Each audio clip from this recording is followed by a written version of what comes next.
दोस्तों, कैसे हैं आप लोग। उम्मीद करते हैं आप लोग बहुत अच्छे होंगे, स्वस्थ होंगे, मस्त होंगे और अपनी पढ़ाई अच्छे से कर रहे होंगे। तो फ्रेंड्स, आज हम आपके लिए लाए हैं प्रश्नावली 10.3। ये वृत्त का क्वेश्चन है। तो पहला क्वेश्चन क्या है उसको लेने से पहले हम आपसे ये विनम्र निवेदन करते हैं, प्लीज़ आप लोग सपोर्ट कीजिए। फ्रेंड्स, अभी तक मेरा वीडियो एक भी वायरल नहीं गया है, तो फ्रेंड्स प्लीज़ आप वीडियो को देख रहे हो तो प्लीज़ शेयर ज़्यादा से ज़्यादा कीजिए, लाइक कीजिए, ठीक है फ्रेंड्स। ओके, वीडियो पसंद आएगा ज़रूर लाइक करना और चैनल को ज़रूर सब्सक्राइब कर लेना, ठीक है फ्रेंड्स, सपोर्ट कीजिए। तो फ्रेंड्स, पहला क्वेश्चन है, वृत्त के कई जोड़े लीजिए, खींचिए, प्रत्येक जोड़े में कितने बिंदु उभयनिष्ठ हैं, उभयनिष्ठ बिंदुओं की अधिकतम संख्या क्या है, ठीक है फ्रेंड्स। तो बहुत प्यारा सा क्वेश्चन है, छोटा क्वेश्चन है, ठीक है, चलो देख लेते हैं। तो फ्रेंड्स ये देखिए, हम कई जोड़े लेते हैं, देख लो, वृत्त के कई जोड़े लो, ऐसे एक तो ऐसे, एक तो ऐसे इसको टच करके गुजरेगा, एक तो फ्रेंड्स ये हो गया, एक तो ऐसे लो और एक ऐसे लो। ज़रा ध्यान से देखना फ्रेंड्स, कई जोड़े लेंगे, एक तो छुएगा नहीं तो इसमें क्या होगा, कितने बिंदु होंगे, 0 बिंदु होंगे, ठीक है। एक टच करेगा तो एक ही बिंदु पे टच करेगा तो 1 बिंदु होगा। दूसरा, अगर इसको बाइसेक्ट करेंगे, एक दूसरे को काटते हैं, कहने का मतलब है अगर ये काटते हैं, एक दूसरे काटेंगे तो 2 बिंदु पर काटेंगे, 1 और 2, तो यानी तो इसमें पूछ रहा है, क्वेश्चन क्या कह रहा है फ्रेंड्स, उभयनिष्ठ बिंदुओं की अधिकतम संख्या क्या है। तो उभयनिष्ठ बिंदुओं की अधिकतम संख्या क्या हो सकती है, 2, मैक्सिमम 2।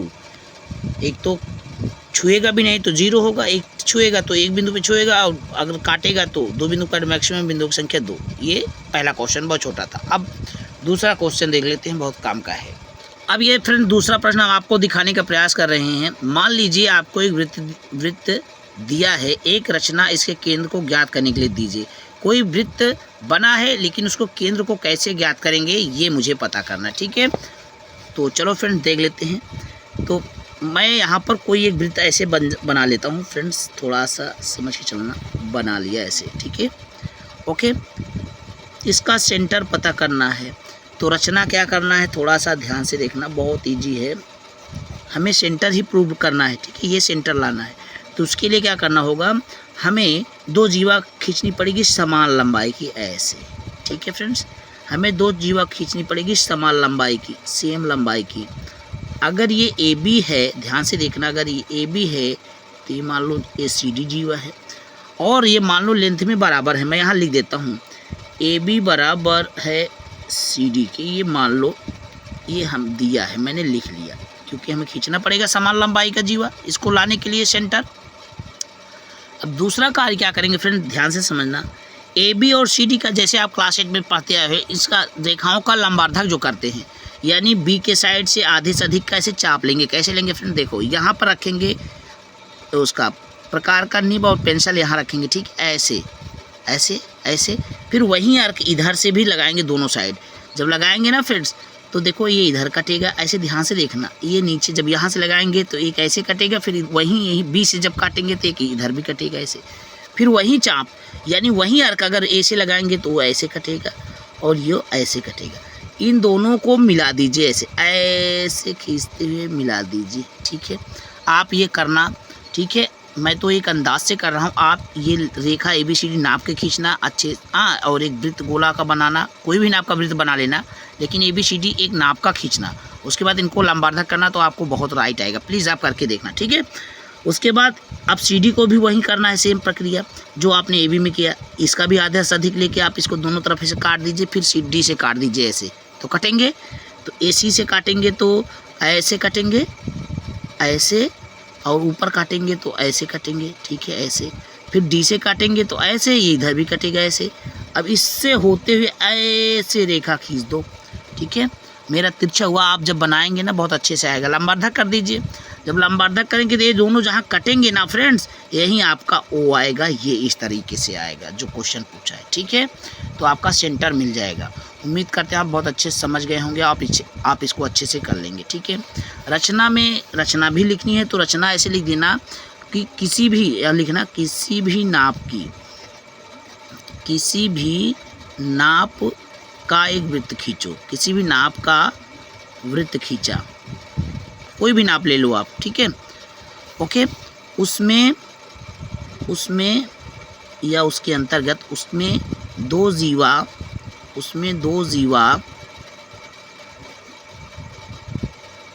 ए बी और सी डी, उसमें दो समान जीवा समान होना चाहिए, दो समान जीवा ए बी और सी डी खींचा।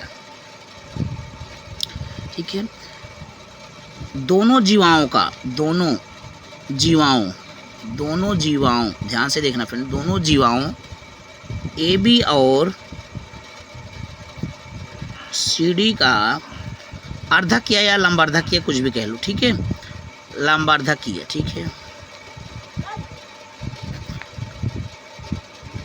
ठीक है, अब लंबार्धक तो कर दिया। ठीक है, अब दोनों को बढ़ाने पर, दोनों लंबार्धक रेखाओं को बढ़ाने पर जहां एक दूसरे को काटते हैं या प्रतिच्छेद करते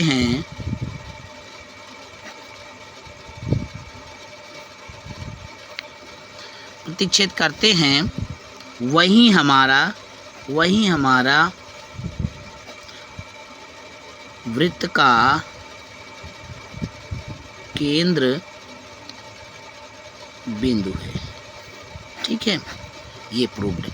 इस तरह से आप इसी रचना के माध्यम से उसको बना सकते हैं। ठीक है फ्रेंड्स, ओके, उम्मीद करते हैं वीडियो बहुत आप इसको मैं कहूँगा तो आप ज़रूर ट्राई करो। खाली टाइम अगर आप एक अच्छे स्टूडेंट हो, मेहनत करते हो पढ़ाई में, तो अगर अपने माँ बाप का नाम रोशन करना चाहते हैं तो फ्रेंड्स टीचर द्वारा दिए गए कार्य को आप ज़रूर करिए। तो ये मैं आपके लिए कार्य छोड़ रहा हूँ कि आप इसको प्रैक्टिकली कीजिए और ये राइट आएगा आपका। जब ये जब दिखाएंगे, जब इनको अर्धक करोगे, अर्धक के बिंदु ऐसे इनको बढ़ाओगे, तो एक दूसरे को सेंटर इस कोई भी जो जिस भी वृत्त का नाप का आप वृत्त बनाएंगे उसके बीचों बीच ये मिलेंगे। ठीक है, आप इसको जरूर कीजिए। अब नेक्स्ट क्वेश्चन देखेंगे।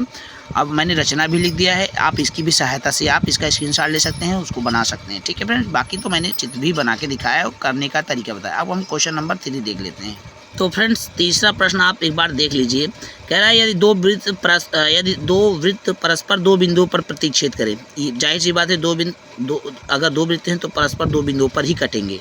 अभी मैंने पहला क्वेश्चन बताया था। तो सिद्ध कीजिए कि उनके केंद्र उभयनिष्ठ, यानी जब दोनों ऐसे ऐसे काटेंगे ना तो उनका जो केंद्र उभयनिष्ठ जीवा होगी लंब के समद्विभाजक स्थित है, ये सिद्ध करना। तो चलो फ्रेंड देख लेते हैं, प्यारा क्वेश्चन।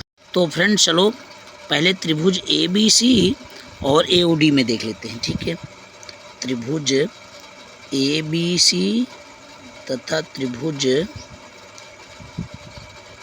ABC और ABC में देखते हैं ना, ये बड़ा वाला ABC और ADC। ठीक है, ADC में इनको क्या करेंगे, सर्वांगन सम सिद्ध करेंगे। ठीक है, तो AB किसके बराबर है? AB फ्रेंड्स यहाँ ध्यान से देखना, चित्र को देखो, ये जो है ना ये इसके बराबर है क्योंकि वृत्त की त्रिज्या है, और ये भी वृत्त की त्रिज्या है, ये इसके बराबर है। ठीक है, चलो तो AB किसके बराबर होगा? AB बराबर होगा, ठीक है, इन दोनों त्रिभुज ले रहे हैं ना, इन दोनों त्रिभुज में तो AB किसके बराबर है? इसके AD के बराबर होगा, AD के। ठीक है, और BC बराबर किसके होगा? BC बराबर होगा CD के। ठीक है, और जो AC होगा वो क्या होगा? उभयनिष्ठ होगा। AC बराबर AC लिखो या CA लिखो, क्या होगा? उभयनिष्ठ। क्या होगा? उभयनिष्ठ एक। और ये क्या होगा? ये त्रिज्या हो गई, ये दोनों त्रिज्या हैं, लिख लो, ऐसे लिखे रहोगे तो ज़्यादा सही रहता है। ठीक है, ये त्रिज्या हो गई।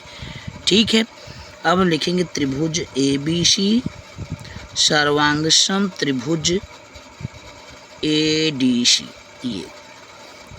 ये हो गया। इसके होने से हमें ये कोण 1 मान लो है, ये कोण मान लो 2 है, तो कोण 1 बराबर कोण 2 आ गया। ये CPCT से आ गया, आया कि नहीं आया? आ गया। अब हम क्या करेंगे, यहीं बगल ही देख लेते हैं फ्रेंड्स, ध्यान से देखना। अब हम त्रिभुज लेंगे AOB, त्रिभुज AOB। ठीक है, ध्यान से देखना, थोड़ा सा लाइट का इशू है क्या? ठीक है, सही है। और AOD और तथा त्रिभुज AOD में। ठीक है, अब सीधा सीधा है AB बराबर किसके है? AB बराबर AD के दिया है। ठीक है, और क्या है, एओ क्या उभयनिष्ठ है, एओ बराबर एओ उभयनिष्ठ है, क्या है उभयनिष्ठ है, ये आप जान गए हो। और कोण 1 बराबर है किसके, कोण 2 के, ये तो आ गया है।